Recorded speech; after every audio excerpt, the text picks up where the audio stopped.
Alors on accueille à présent le brigadier général de réserve Israël Relik Shafir. Bonsoir, ancien commandant de base aérienne et ancien pilote de chasse dans l'armée israélienne. Évidemment, on est ce soir dans l'expectative de voir ce qui peut se passer à la frontière nord, surtout après cette opération de Beyrouth. Votre sentiment, c'est quoi? C'est que le Hezbollah là va chercher l'escalade, ou est-ce que peut-être que les choses peuvent se calmer vu qu'il y a un état de choc chez l'adversaire d'Israël? Écoutez, comme ça a été le cas après l'opération de l'attaque d'il y a quelques semaines de prévention, et dans ce cas ici encore plus, c'est un coup pour tout ce qui concerne le contrôle et le commandement du Hezbollah. Donc les ordres qui doivent descendre, les commandements qui doivent passer au terrain et pour dire si ça a été fait ou pas, ils n'ont plus de chef de communication, en tout cas apparemment. Et donc ils sont dans une situation de chaos, et le risque qu'ils attaquent maintenant est très bas, au contraire.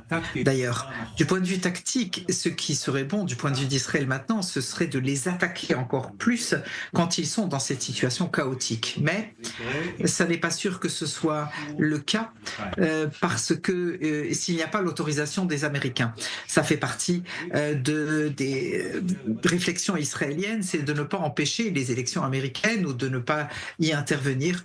Et en tout cas, le président Biden a dit à Israël de manière très claire de ne pas créer de situation qui porte atteinte aux élections en Amérique. Et donc, s'il y a une coordination avec les États-Unis, ce serait le moment. Si ça n'est pas le cas, il va falloir attendre. Est-ce que vous pensez que les Américains ont été mis dans la confidence, alors on ne va pas dire que c'est Israël, parce que pour l'instant on ne sait pas, mais de cette opération par ceux qui l'ont faite? Ils étaient au courant, à votre avis? Les militaires américains étaient au courant de ce qui allait se passer? Disons que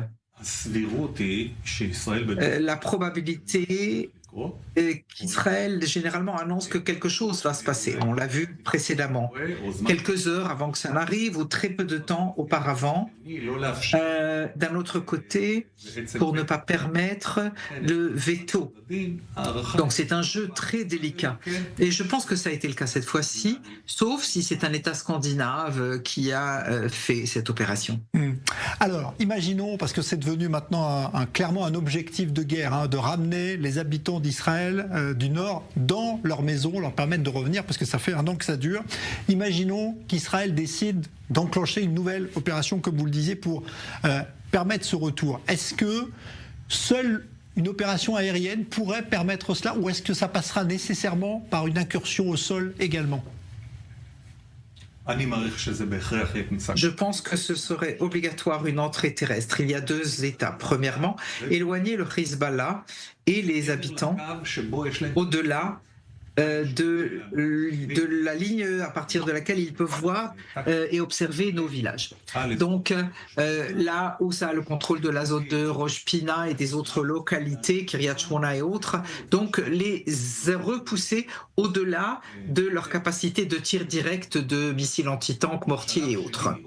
La deuxième étape, c'est les éloigner pour qu'on ne puisse plus tirer de missiles de moyenne portée ou de petite portée, ou tirer des drones, des petits drones, ce qui veut dire jusqu'à la zone du fleuve Litani.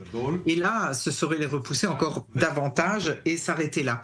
En retour, il y aurait des attaques de l'armée de l'air sur le Hezbollah, et dans la mesure où le Hezbollah attaque Israël de tous les côtés, alors il faudrait attaquer les infrastructures, en particulier celles qui servent au Hezbollah, les ponts, la route Beyrouth-Damas, toutes les communications et ce genre de choses. Ça ne nous intéresse pas de démanteler le Liban, c'est évident. Je voudrais qu'on dise un mot de Gaza, parce qu'à Gaza aussi, les combats continuent. malheureusement, on signale des combats assez violents dans le sud ce soir, avec peut-être malheureusement des pertes à venir côté israélien. Et il y a eu également une élimination aujourd'hui à Gaza, celle du responsable du djihad islamique chargé du lancement de roquettes depuis la zone de Khan Younes notamment. Donc ça veut dire qu'il reste encore, hélas, beaucoup de travail pour l'armée israélienne. Justement là-dessus, un dernier mot avec vous, Israël Relik Shafir. On a l'impression que dans le sud de Gaza, Israël dit avoir terminé ses opérations dans les grandes lignes, mais que dans le nord, le Hamas revient déjà. Est-ce que cette guerre vous semble proche d'être terminée ou pas? Non, ça prendra beaucoup de temps. Et Israël présente une sorte de stratégie. Très peu de soldats à Gaza, le Hamas peut faire ce qu'il veut, peu à peu ils n'auront plus d'armes, des entrées et des sorties, nous voyons que nous avons très peu de blessés relativement, et puis nous continuons à pilonner le Hamas, et nous voyons que le public, la population de Gaza commence à se fatiguer, on voit les derniers sondages, ils en ont assez du Hamas, et c'est donc une préparation. Maintenant, ce qui manque, c'est ce qui concerne de ceux qui pourraient être à Gaza. Le seul organisme qui pourrait le faire, c'est l'autorité palestinienne. Et là, c'est un problème intérieur à Israël, de trouver le moyen de s'arranger avec cette pensée. Jusqu'à présent, on a affaibli l'autorité palestinienne et ma réponse est que oui, on pourrait le faire, mais les dirigeants israéliens ne sont pas encore arrivés à traverser ce Rubicon-là. Merci beaucoup, brigadier général de réserve Israël Relik Shafir, ancien pilote de chasse et ancien commandant de base aérienne. Merci d'avoir été avec nous ce soir.